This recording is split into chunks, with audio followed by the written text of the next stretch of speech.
लेते हैं और आज हम समझेंगे कि क्वाइन सिस्टम इंडिया में कैसे इंट्रोड्यूस हुआ, कैसे क्वाइन डेवलप्ड होना शुरू हुआ इंडिया में एंशियंट टाइम से उठाकर हम राजपूत टाइम तक लेके चलेंगे और इसके जो सेकंड पार्ट होगा उसमें हम सल्तनत काल और मुगल काल को कवर करेंगे। ठीक है, तो बेसिकली आज हम ये समझने वाले हैं कि क्वाइन क्या है ना, और क्वाइन कैसे इंट्रोड्यूस हुआ, क्वाइन कैसे डेवलप्ड हुआ, या क्या क्या व्यवस्था थी, क्या क्या हो सकता था क्वाइन के क्षेत्र में, और उसको हम पूरा आज समझेंगे। ठीक है, तो क्वाइन में हम सबसे पहले बिना टाइम वेस्ट करते हुए सीधा आ जाते हैं अपने मुद्दे की बात पे कि भाई क्वाइन जब सिस्टम हमारा डेवलप्ड होना शुरू हुआ तो हमें दिखता है कि भाई इंडस वैली सिविलाइजेशन अगर हम देखें तो इंडस वैली सिविलाइजेशन में कुछ सील का प्रयोग हो रहा था, है ना, जिसकी वजह से क्वाइन हो रहे थे, पर वो एक प्रॉपर क्वाइनिंग वगैरह हम नहीं कह सकते, पर हाँ वहाँ पर कुछ था, क्वाइनिंग सिस्टम था। फिर अगर हम बात करें तो अगर हम बात करते हैं जब हम कहते हैं कि पीरियड आ चुका है अपना पाषाण काल वगैरह या ये सब वगैरह, यहाँ पर भी क्वाइनिंग सिस्टम नहीं है अभी। इंडस वैली सिविलाइजेशन में थोड़ा बहुत देखने को मिलती है। इसके बाद अगर हम चलते हैं अगले पीरियड में तो इंडस वैली सिविलाइजेशन के बाद हम ऋग्वेदा में घुस जाते हैं। तो ऋग्वेदा में कुछ हमें मिलते हैं जैसे कि कशापन मिलता है, निष्क मिलता है, शतमान मिलता है, और हमारे पास शुवन मिलता है, ऐसे कुछ शब्द मिलते हैं। हाँ, पर ये भी एक बात ज़रूर देखने को मिलती है कि जो ये शब्द हैं ये एक सुनिश्चित वजन वाली चीज़ें हैं, वस्तु हैं, इन्हें हम पूर्ण रूप से सिक्कों की श्रेणी में नहीं रख सकते। ठीक है, तो ऋग्वैदिक पीरियड में ये चीज़ें मिलती हैं हमें, पर ये हम क्वाइन में नहीं रख सकते। ठीक है, तो फिर हमें समझ आता है कि भाई हमने यहीं नहीं रखा है इसको क्वाइन में। क्वाइन जो हमें दिखते हैं ना प्रॉपर, वो हमें सबसे पहला जो क्वाइन है वो पंच मार्क क्वाइन हमें इंडिया में देखने को मिलते हैं, जो टाइम है 600 BC। टाइम है महाजनपद काल, और महाजनपद काल में 16 महाजनपद हैं। इन 16 महाजनपदों के अलग अलग पंच मार्क क्वाइन थे, किसी पे हाथी है तो किसी पे मोर है तो किसी पे शेर है तो किसी पे कुछ है, इस तरह से देखने को मिलता है। अब इसको छोड़कर हम आते हैं कि भाई क्वाइनिंग सिस्टम कैसे डेवलप्ड हो रही थी और इससे पहले क्या था। तो एक सिस्टम हमारे पास सामने आता है जिसको हम कहते हैं भाई बाटर सिस्टम। ठीक, तो बाटर सिस्टम क्या है? देखो, बाटर सिस्टम का मतलब यहाँ पर ये था कि जब क्वाइन नहीं था तो उससे पहले व्यापार कैसे हो रहा था, या अब गुड्स एंड सर्विसेज जो हैं वो कैसे आदान प्रदान हो रही थी। अब बाटर सिस्टम को हम कहते हैं साटा व्यवस्था। साटा व्यवस्था में होता क्या था ना, देखो मेनली कुछ नहीं है। मान लीजिए आप कोई किसान हो, किसान के पास क्या है कि भाई गेहूं है, अनाज वो उगा रहा है। अब कोई लोहार है या कोई और व्यापारी है कुछ भी, उसके पास दूसरी कोई वस्तु है, लोहा मान लो, लोहे के उपकरण उसके पास है, तो वो क्या करेगा भाई कि जो लोहा है वो तो उससे ले लेगा किसान, और भाई लोहार बोलेगा कि भाई बदले में मुझे अनाज दे दे। ठीक है, तो ये हो गया बाटर सिस्टम, ये हो गया साटा व्यवस्था। भाई तूने मुझे ये दिया, मैंने तुझे ये दिया, बात हो गई खत्म, क्वाइन का कोई मतलब ही नहीं है अभी। अब धीरे धीरे ये सिस्टम चल रहा है, पूरा एंशियंट टाइम में ये चल रहा है हमारा। ठीक है, तो व्यवस्था चल रही थी, अब भाई अचानक से टूटी क्यों, फिर क्वाइन की क्या जरूरत पड़ गई, है ना। तो समझने वाली बात है कि यार क्वाइन अचानक से इतना महत्वपूर्ण क्यों हो गया। देखो मीडियम है ना क्वाइन भी, तो कि आदान प्रदान करने हैं वस्तुओं को, उसका एक मीडियम है क्वाइन, और क्या है, कुछ भी नहीं है। ठीक है, तो अब बाटर सिस्टम में दिक्कत वहाँ आनी शुरू हुई जहाँ पर देखो, अब एक व्यक्ति जिसको अनाज चाहिए, दूसरा व्यक्ति जिसको लोहा चाहिए, वहाँ तक तो बात ठीक है। अब जब नहीं चाहिए ऐसा, तो किसी व्यक्ति को नहीं चाहिए, अब चलो यहाँ भी ठीक है कि मान लीजिए मेरे को अनाज चाहिए, दूसरे को लोहा नहीं चाहिए, तो वो तो लोहा ही दे सकता है ना, दूसरा कुछ दे नहीं सकता। तो ये व्यवस्था थोड़े से खराब होनी शुरू हुई। दूसरा, अब क्वांटिटी में भी है। अब मान लीजिए एक व्यक्ति अनाज दे रहा है, उसके बदले अनाज उसने दे दिया 25 किलो, वो लोहे की एक छोटी सी चीज़ दे रहा है, तो जो अनाज दे दिया उसने 25-30 किलो, उसकी क्वांटिटी को वो कहाँ स्टोर करेगा, है ना। तो क्वांटिटी का बड़ा डिफरेंस हो जाता है। मान इसके आज मॉडर्न डे के उसमें समझ के चलते हैं, जैसे कोई टीचर है भाई, अब कोई टीचर पढ़ा रहा है, ठीक है, स्टूडेंट उसको जो है गुरुदक्षिणा में कहता है कि भाई मैं तुम्हें केले दे दूंगा।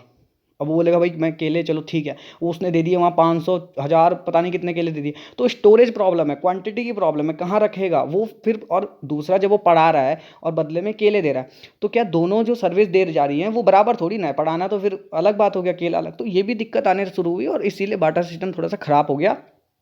और फिर भारत में क्वाइनिंग सिस्टम का हमें देखने को मिलता है। और एक क्वाइनिंग सिस्टम कब देखने को मिलता है, तो जैसे मैंने यहाँ पर लिखा है ना, डेरिक और सिलांगू क्वाइंस, इसको थोड़ा सा मैं आगे जोड़ूंगा। इससे पहले आप समझो थोड़ा सा, coin development in India, the study of coin called numismatic. Okay, तो भाई अब क्वाइन जो है ना, मैंने कहा जैसे आपको पहले बताया कि पाषाण हो गया, इंडस वैली हो गया, और ऋग्वैदिक पीरियड में इतना ज़्यादा क्वाइन का हमें देखने को नहीं मिलते। कुछ क्वाइन है।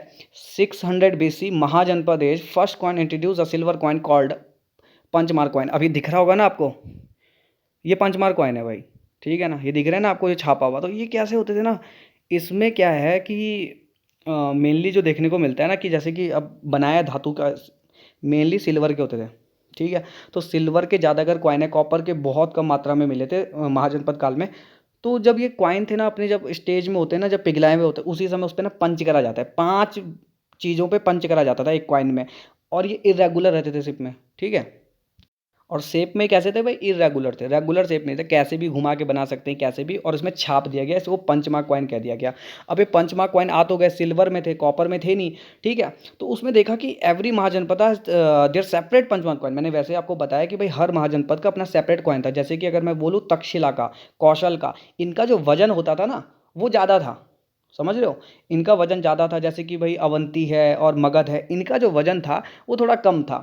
पंचमार्क कॉइन का वजन भी अलग अलग होता था। 32 रीति का होता था। अभी मैं रीति बताऊंगा क्या होता है। ये ऊपर होगा रीति, ये लाल लाल दिख रहा है ना, ये रीतियाँ होती हैं, ये प्रणाली है कि कैसे तोला जाएगा, उसके यहाँ पर बता रखा है। ये बगल में कौड़ियाँ हैं, कौड़ियाँ भी चलती थी, कश्मीर में बहुत ज़्यादा चलती थी। 2 जगह है, इसको मैं आगे बताऊंगा कि कहाँ पर चलता था, ठीक है। तो भाई ये देखने को मिलता है। अब पहला जो कॉइन है, क्वेश्चन क्या बनता है कि first coin introduce in India कौन सा कॉइन है भाई, पंचमार्क कॉइन है, सिल्वर कलर के होते थे, सिल्वर के मेनली होते थे, महाजनपद काल में आके लेके आए, ठीक है। अब जैसे महाजनपद काल के बारे में बोला जाता है ना कि भाई कि हर कोई अपने आप को इक्ष्वाकु वंश से जोड़ने की कोशिश कर रहा था उस समय, है ना। तो कहते हैं भाई इक्ष्वाकु वंश प्रभो रामा कौन नाम जनो सुता, और इक्ष्वाकु वंश भी बाद में आया था, जिसने कौन से सिक्के चलाए थे, लेड के, कांच के सिक्के चलाए थे। अब ये कॉइन आपने देख लिया, पंचमार्क कॉइन यहाँ पर डेवलप्ड हो गए। अब इसके बाद जो मॉडर्न पीरियड हम देखेंगे ना, ये आ गया आपका मॉडर्न पीरियड। तो मॉडर्न पीरियड की अगर मैं बात करूं, तो मॉडर्न पीरियड में अगर मैं देखूं तो आपको पंचमार्क कॉइन तो दिखेंगे। जैसे कि पंचमार्क कॉइन तो मॉडर्न पीरियड में भी चले, महाजनपद के बाद मॉडर्न पीरियड में भी चला, क्योंकि मगध बहुत सेंट्रलाइज्ड पावर हो चुका था। और मगध के टाइम पर जो कॉइन थे ना, या जब मॉडर्न टाइम पे कॉइन थे, उसमें काफ़ी सारे सिंबल हुआ करते थे। जैसे भाई चांद है, जैसे कि भाई ये दिख रहा है ना आपको, ये लिखा हुआ चांद है, और आपका बुल है, और आपका सूरज है, ये सब वगैरह दिखते थे। तो ये जो सिंबल हैं, और मेनली जो मॉडर्न पीरियड में जो साइन होता था मोर का रहता था, मोर बहुत ज़्यादा दिखता था कॉइन में, ठीक है। और गोल्ड कॉइन को निष्क कहते थे, ये देखो निष्क कहते थे, ठीक है। सिल्वर कॉइन, सिल्वर कॉइन जो थे उनको पन भी कहते हैं। देखो अब इसको समझ लेना, सिल्वर कॉइन को क्या क्या कहते थे, पन भी कहते हैं, ये देखो ना, पन, धरन, रूपक, शतमान, कृष्पान वगैरह ये सब कहते हैं। कॉपर कॉइन को माशक और काकनी कहा जाता था, ये लिखा हुआ है माशक और काकनी, ये दोनों कहते थे। तो ये मॉडर्न टाइम के कॉइन से भी, ठीक है वही पंचमार्क कॉइन, इतना कुछ बदलाव नहीं हो गया, पर सिंबल से थोड़ा सा डिफ्रेंशिएट हो गए। जैसे कि मून आने लगा, सन आने लगा, बुल आने लगा, मोर ज़्यादातर देखने को मिलता है मॉडर्न पीरियड में। अब देखना इसके बाद गोल्ड कॉइन की कहानी समझना।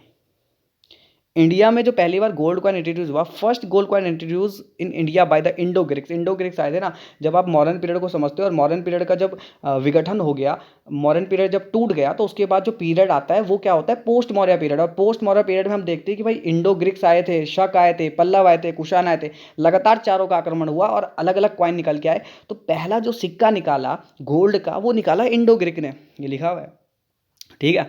तो इंडो ग्रीक ने अपना सिक्का निकाला, और उसके बाद जो देखने को मिलता है कि सर्कुलर इन शेप थे। हाँ, ये जो थे सर्कुलर इन शेप थे, और मतलब ये देखो कि पहले जो भाग होता है ना सिक्के का, पहले भाग में ग्रीक लिखा जाता था, और जो पीछे का भाग है ना उसमें प्राकृत लिपि में लिखा जाता था। लिपि थी इनकी खरोष्टी। सिक्के में ये भी देखना है कि कौन सी लिपि में था, क्या था, खरोष्टी लिपि में था इंडो ग्रीक के कॉइन। और सबसे इंपॉर्टेंट जो बात है कि इंडो ग्रीक कॉइन में होता क्या था, तो इंडो ग्रीक क्वाइंस दो राजा के मतलब चित्र वगैरह। अब देखो इमेज जो आना शुरू हुआ ना, क्योंकि क्वाइन में जो जो छापते हैं इमेज को, या जो कोई लिखते हैं, तो ये इंडो ग्रीक के टाइम में हुआ। क्वेश्चन बनेगा, क्वेश्चन बनता है कि भाई जो छापने की प्रथा है, या फिर जो क्वाइन जो है गोल्ड क्वाइन, तो पहली बार इंडो ग्रीक लेके आया, उसमें छापने की व्यवस्था जो है कि राजा का चित्र छपेगा, कुछ लिखा जाएगा, ये इंडो ग्रीक लेके आया। तो ये लिखा हुआ है ना, इन इंडो ग्रीक क्वाइन दो राजा की भी इमेज मिली है। इससे पता चलता है कि भाई इससे डेवलपमेंट का पता चलता है, द्वैत शासन प्रणाली का पता चलता है। देखो दो राजाओं के चित्र भी ना वहाँ पर मिले हैं। मान लीजिए जैसे कि एक क्वाइन है, उसमें एक इंडो ग्रीक शासक का मिला, दूसरे इंडो ग्रीक का मिला, तो दो के मिल गए। तो पता क्या भाई, क्वाइन जो है ना वो पढ़ने का बड़ा सिस्टम है कि भाई उस तरह की जो उस समय की जो घटनाएं हैं उसको समझाने का एक तरीका होता है क्वाइंस, और कुछ नहीं है। तो क्वाइन से भी पता चला कि द्वैत शासन प्रणाली इंडो ग्रीक में थी, ठीक है। और जो छापने की प्रथा है ना, छापने की प्रथा क्वाइंस को, ये इंडो ग्रीक के काल में आई थी, ठीक है। तो सिल्वर के कॉइन को इंट्रोड्यूस करा था इन्होंने। ज़्यादातर जो इंडो ग्रीक के कॉइन थे वो कौन से उसके थे, तो ज़्यादातर जो इंडो ग्रीक के कॉइन थे वो सिल्वर के थे, ठीक है ना। तो इन्होंने ज़्यादातर सिल्वर के कॉइन को इंट्रोड्यूस करा हुआ था। दूसरा सातवाहना कॉइन की अगर मैं बात करूँ, तो सातवाहना कॉइन जो हैं, इनके कॉइन में गोल्ड, देखो इनके कॉइन में गोल्ड, सिल्वर, लेड, कॉपर और पोटिन, एक पोटिन धातु होती है, बहुत अच्छी धातु है, पोटिन धातु का पता चलता है। तो पोर्टिन धातु का जो पता चलता है, पोर्टिन धातु जो है वो क्या है, एक मिश्रण है। वो मिश्रण किसका है भाई, दो धातुओं से मिली हुई मिश्रण है पोर्टिन धातु, उसी का हमें पता चलता है। ठीक, अब ये देखना आप थोड़ा सा यहाँ पर कि जो सातवाहना कॉइन्स हैं इनका जो वो है क्या, कि लिपि की जो मैं बात करता हूँ, मैंने कहा इनके जो लिपि है वो कैसी लिपि होती थी, जैसे कि भाई एक मिनट है, तो जो भाषा है मैंने कहा था आपको वो प्राकृत मिलेगी और लिपि ब्राह्मी मिलती है, पर कहीं कहीं पे द्रविड़ लिपि का भी प्रयोग हुआ है। अब देखना यहाँ पर क्वाइंस देख लेना, यहाँ पर ये क्वाइन है, ये जो कॉइन है ना ये कुशानास टाइम के कॉइन है। ये ऐसे गोल्ड कॉइन रेगुलर शेप में आना शुरू हो गए थे, ठीक है। कुशानास के हैं, इंडो ग्रीक वगैरह के हैं, लिखा है कुषाण सम्राट कनिष्क विडम कटफिस वगैरह के, ये ऐसे ऐसे कॉइन है। तो ठीक है ना, तो हाईली क्वालिटी के कॉइन इंडो ग्रीक में इंट्रोड्यूस हुए, जो गोल्ड कॉइन थे। पहली बार गोल्ड कॉइन यहाँ पर इंट्रोड्यूस होते हैं हमारे सामने। और जब गोल्ड कॉइन इंट्रोड्यूस हुए तो उसमें भाई जो छापने की प्रथा है वो इसी समय आई। अब इंडो ग्रीक से आगे बढ़ते हैं, सातवाहना हमने देख लिया। सातवाहना की ना कॉइन की क्वालिटी भी अच्छी नहीं थी, जैसे कि भाई आपको दिखेगा कांच के सिक्के, बहुत ज़्यादा कांच के जो कॉइन थे ना वो सातवाहना काल में निकल के आते हैं, ठीक है।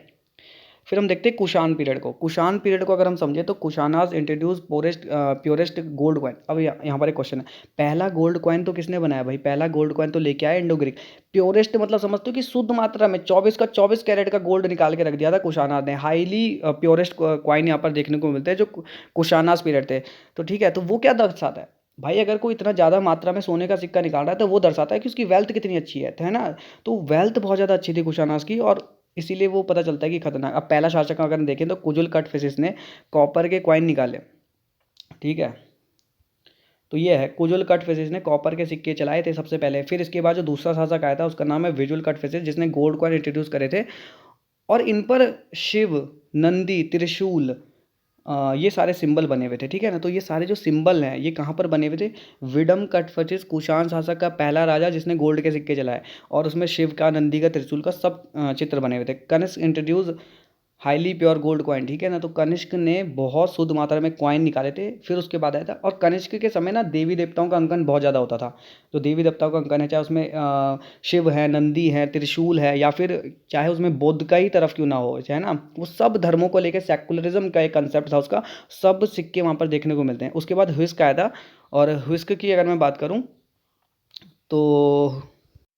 तो ह्विस्क ने चतुर्भुजी विष्णु के कॉइन चलाए थे। ये बड़ा अच्छा क्वेश्चन है कि चतुर्भुजी विष्णु के कॉइन किसने चलाए थे, ह्विस्क ने चलाए थे, ठीक है। तो ये कुशानास टाइम के कॉइन हो गए। फिर हम आगे बढ़ते हैं कि गुप्ताज पीरियड। अब देखो गुप्ताज का जो काल है ना, ये गोल्डन एज तो पहले ही कहा जाता है। क्यों कहा जाता है, उसकी संस्कृति के लिए, उसके कॉइन सिस्टम के लिए, उसकी हर चीज़ के लिए इसे जाना जाता है। गुप्ताज पीरियड में क्या हुआ कि गोल्ड कॉइन को दिनार कहना शुरू कर दिया था, दिनार कहना शुरू हुआ, और सिल्वर कॉइन निकाले। कॉपर के कॉइन गुप्त काल में हमें देखने को नहीं मिलते, ठीक है ना, but no copper coins in this period. अब देखना अलग अलग हैं, जैसे समुद्रगुप्त के कॉइन हैं वो 5 टाइम के कॉइन आपको दिखेंगे, चंद्रगुप्त सेकंड के कॉइन अलग दिखेंगे, है ना, इनके कॉइन अलग अलग है। जैसे समुद्रगुप्त के कॉइन में गरुड़ प्रकार का कॉइन, यहाँ पर लिख देता हूँ, ये है ना, गरुड़ प्रकार का कॉइन निकाला था, व्याघ्र हनन प्रकार का कॉइन निकाला था, ठीक है। और वीणा जो होता है ना, वीणा वीणा बजाते हुए समुद्रगुप्त को भी और कुमारगुप्त को भी दिखाया हुआ है, ठीक है। फिर यहाँ पर जो दूसरा दिखा हुआ है वो है धनुर्धारी प्रकार का सिक्का था, ठीक है। दूसरा है आखेट प्रकार का सिक्का था। तो गरुड़ प्रकार हो गया, व्याघ्र हनन हो गया, और दूसरा वीणा प्रकार का हो गया। अश्वमेघ प्रकार ये दिखा हुआ है ना, वीणा अलग है और अश्वमेघ अलग है। यहाँ पर ये अश्वमेघ ये अलग है और वीणा अलग है, ठीक है। तो कितना हो गया, गरुड़ हो गया, व्याघ्र हनन, वीणा, अश्वमेघ, आखेट और धनुर्धारी, इतने प्रकार के सिक्के इन्होंने चलाए थे। और ये हैं सिर्फ समुद्रगुप्त के। तो गुप्ताज पीरियड के जो गोल्ड कॉइन हैं उसका क्या डिफरेंशिएट है भाई, लक्ष्मी जी की मूर्ति, लक्ष्मी जी की जो माता की जो पिक्चर्स है वो ज़्यादातर इसमें देखने को मिलती है, ठीक है। तो चंद्रगुप्त सेकंड के कॉइन को देखें तो धनुर्धारी धनुर्धारी जो प्रकार का सिक्का चलाया था उसने, उसमें श्री विक्रम लिखा हुआ था। तो चंद्रगुप्त सेकंड के 4 कॉइन देखने को मिलते हैं। धनुर्धारी प्रकार में श्री विक्रम, ये परियक लिखा होगा ना, यहाँ पर कहाँ पर है भाई, ये लिखा हुआ ना परियक। तो ये परियक जो टाइप का सिक्का था ना, ये पूछ रखा है यूपीएससी में एक बार शायद, हाँ निकल रखा है क्वेश्चन। तो ये परियक प्रकार का सिक्का किसका था पहले तो पूछ लेगा, चंद्रगुप्त सेकंड। फिर क्या लिखा हुआ था, देखो महाराजा धीराज लिखा है। फिर एक और सिक्का आपको दिखेगा जो है सिंह हनन प्रकार का सिक्का इसका भी है, ठीक है। ध्वजधारी कॉइन इसके हैं। ये सारे कॉइन 4 प्रकार के इसके पास हो गए। कौन कौन से हो गए भाई, धनुर्धारी प्रकार का हो गया जैसे श्री विक्रम लिखा हुआ है, प्रकार का हो गया जिसमें महाराजा लिखा हुआ है, ठीक है ना, महाराजा धीराज लिखा हुआ था, महाराजा लिखा हुआ है यहाँ पर। और सिंह हनन प्रकार के हो गए, ध्वजधारी कॉइन हो गए, 4 इसके हो गए। और इससे पहले वाला जो मैंने पढ़ा है समुद्रगुप्त, उसमें व्याघ्र हनन टाइप का कॉइन लिखा हुआ है। अब ये गुप्तास के कॉइल्ड है, कॉइन हो गए, मेनली यही कॉइन आपको पूछे भी जाएंगे और यही कॉइन आते भी हैं। अब इसके बाद देखते हैं कि भाई चंद्रगुप्त फर्स्ट में क्या कहानी है। देखो कहानी समझ के चलना कि चंद्रगुप्त प्रथम है, और चंद्रगुप्त प्रथम जो है ये अपनी शादी कर देता है, किससे, कुमार देवी से शादी करता है, जो लिच्छवी वंश की हैं, और लिच्छवी वंश की हैं। तो भाई इसके चक्कर में इन्होंने कौन से कॉइन इंट्रोड्यूस कर दिए, इन्होंने कर दिए थे राजा रानी प्रकार के कॉइन। देखो यहाँ पर लिखा होगा कहीं पे, इन्होंने कुमार देवी से शादी कर ली थी और लिच्छवी वंश की थी, इन्होंने राजा रानी कॉइन। तो ये पूछ लेगा चंद्रगुप्त प्रथम किसका राजा रानी प्रकार का कॉइन था, चंद्रगुप्त प्रथम का। कुमारगुप्त को भी वीणा बजाते हुए दिखाया गया, 2 व्यक्ति हैं सिक्कों में वीणा बजाते, समुद्रगुप्त, कुमारगुप्त। अब देखना स्कंदगुप्त, जिसमें हूणों का आक्रमण भी हुआ शायद, है ना, हाँ, हूणों का आक्रमण स्कंदगुप्त के समय हुआ था। तो इसके समय जो सोने का अनुपात था, समझ रहे हो अनुपात का क्या मतलब हो रहा है, सोने का जो अनुपात होता था उसमें बड़ी गिरावट आ गई। ये गुप्तास पीरियड के गोल्ड कॉइन की बात हो रही है। सोने के जो कॉइन थे उसके अनुपात में गिरावट आ गई, और फिर एकदम से कॉइन गायब हो गए, ठीक है। तो कॉइन्स गायब हो गए, फिर कहते हैं कि भाई अलग अलग थ्योरी चलती है कि बहुत सारे जो है, फिर उस समय जो नगरीकरण था पूरी व्यवस्था ही ध्वस्त हो गई, तो सिक्के भी सारे गायब हो गए। फिर 8वीं से 9वीं सदी में सिंध वाले क्षेत्र में अरबों ने कुछ सिक्के चलाए जो सिल्वर कॉइन थे, और बंगाल में शासंक ने गोल्ड के सिक्के चलाए थे। शासंक है बंगाल का शासक जिसने गोल्ड के सिक्के चलाए थे। और हरिकेल कहे जाने वाले जो सिक्के थे वो बड़े बड़े फेमस हुए। ये बंगाल की तरफ ही वाले सिक्के मैं बता रहा हूँ अभी आपको, ये हुआ, ठीक है। तो अब इसके बाद राजपूतों के कुछ कॉइन्स हैं, और उसके बाद हम चलते हैं सल्तनत काल में। सल्तनत काल के सिक्के फिर अलग इतिहास है, फिर मुगल काल का अलग है, वो अलग अगले वीडियो में आ जाएगा। तो मेनली जो डेवलपमेंट ऑफ कॉइन है वो यहीं से चल के आ रहा है, ठीक है। अब इसके बाद अगर हम देखें तो अगला जो स्टेप है कि राजपूत कॉइन में आपने देखा होगा कि इन्होंने भी कई कॉइन चलाए थे। लक्ष्मी जी की आकृति इनके कॉइन में भी थी, हाँ।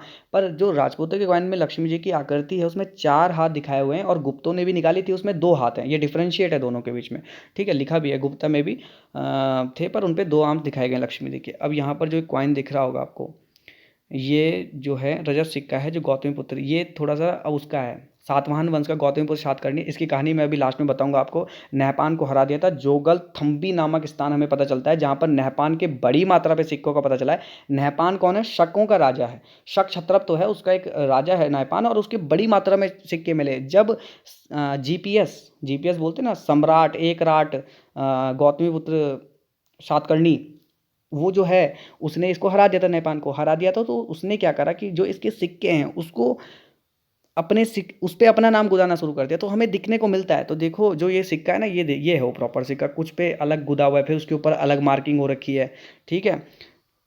तो गौतमीपुत्र सातकर्णी के द्वारा हो गया था, ये लिखा हुआ है ना। तो पुनमुद्रित का मतलब ही ये होता है कि अगर कोई राजा है उसका सिक्का चलाया हुआ है और उसके ऊपर दूसरा राजा उसे हराकर अपना ही सिक्का या कुछ छाप इंट्रोड्यूस कर दे, उस प्रोसेस को पुनमुद्रित कहते हैं, ठीक है। तो ये हो गया, तो राजपूत कॉइन हो गए। फिर उसके बाद हमने देखते हैं कि भाई दक्षिण पश्चिम कॉइन कैसे, दक्षिण पश्चिम कॉइन में कैसे चल रहा था।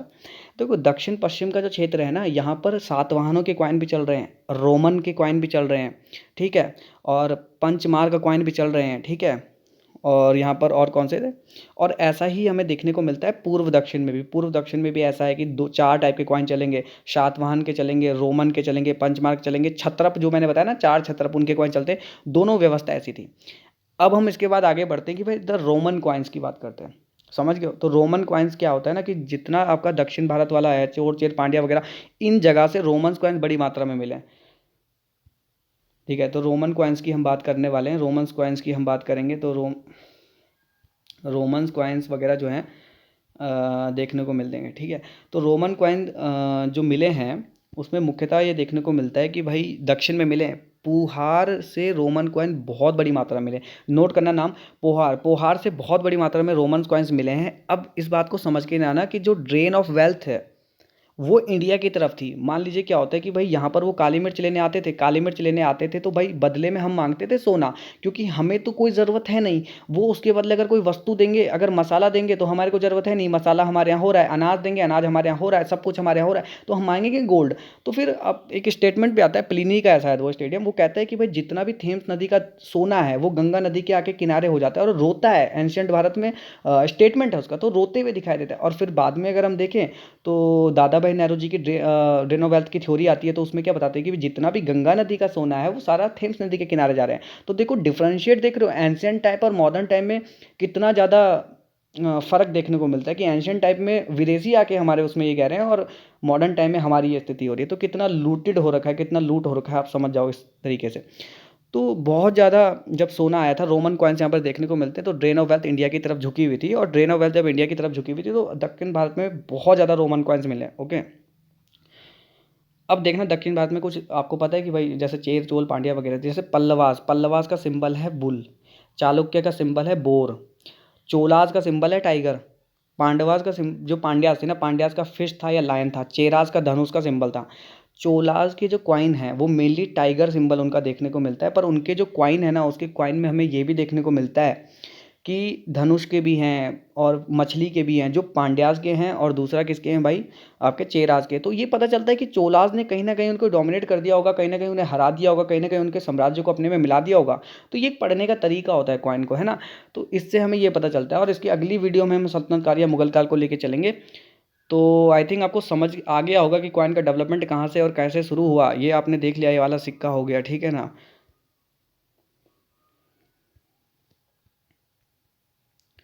ये देखो, ये जो सिक्के आपको दिख रहे हैं ना, ये सोने के हो गए, ये हो गए, ये किसके सिक्के हैं भाई, ये आपके गुर्जर प्रतिहार वाला जो पल्लव वगैरह जो शासक है ना, उनके सिक्के ऐसे थे।